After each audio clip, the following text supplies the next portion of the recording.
अपने कर्मचारियों को उनकी हद तक धकेलने के लिए स्वार्थी मालिक ने असेंबली लाइन की गति को गुपचुप तरीके से 10 गुना बढ़ा दिया।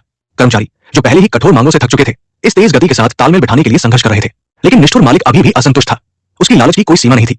अचानक अफरातफरी मच गई, मशीन में खराबी आ गई और असेंबली लाइन से तत्काल नूडल्स का एक विशाल सैलाब फूट पड़ा, जो अनियंत्रित लहर की तरह बहने लगा। कर्मचारी बेतहाशा इसे रोकने की कोशिश करने लगे। उनकी कोशिशें इतनी यंत्रवत और हड़बड़ी भरी थी कि मानो वे खुद मशीनों का हिस्सा बन गए हों। लेकिन गति को धीमा करने के बजाय मालिक ने नियंत्रण को पूरी तरह से अधिकतम पर कर दिया।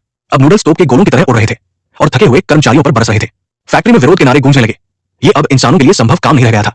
जल्द ही इस दबाव ने अपना असर दिखाना शुरू कर दिया। उत्पादन प्रक्रिया के हर चरण में समस्याएं पैदा होने लगी। थकान ने कर्मचारियों को जकड़ लिया और कुछ तो अपनी ऊर्जा खोने के कारण मशीनों में सिर के बल गिर पड़े। एक आदमी बहादुरी से उन्हें बचाने के लिए दौड़ा, लेकिन उसकी कोशिशें भी इस निष्ठुर असेंबली लाइन के सामने नाकाफी थी। तब तक एक सतर्क सहकर्मी ने बिजली का स्विच बंद कर दिया और फंसे हुए कर्मचारी को आखिरकार बचाया। इस घटना का परिणाम विनाशकारी था। कई कर्मचारी घायल हो गए, उनके शरीर के साथ साथ उनके हौसले भी टूट गए। लेकिन सबको और भी ज्यादा झटका तब लगा जब स्वार्थी मालिक ने इस आपदा की जिम्मेदारी लेने से इनकार कर दिया।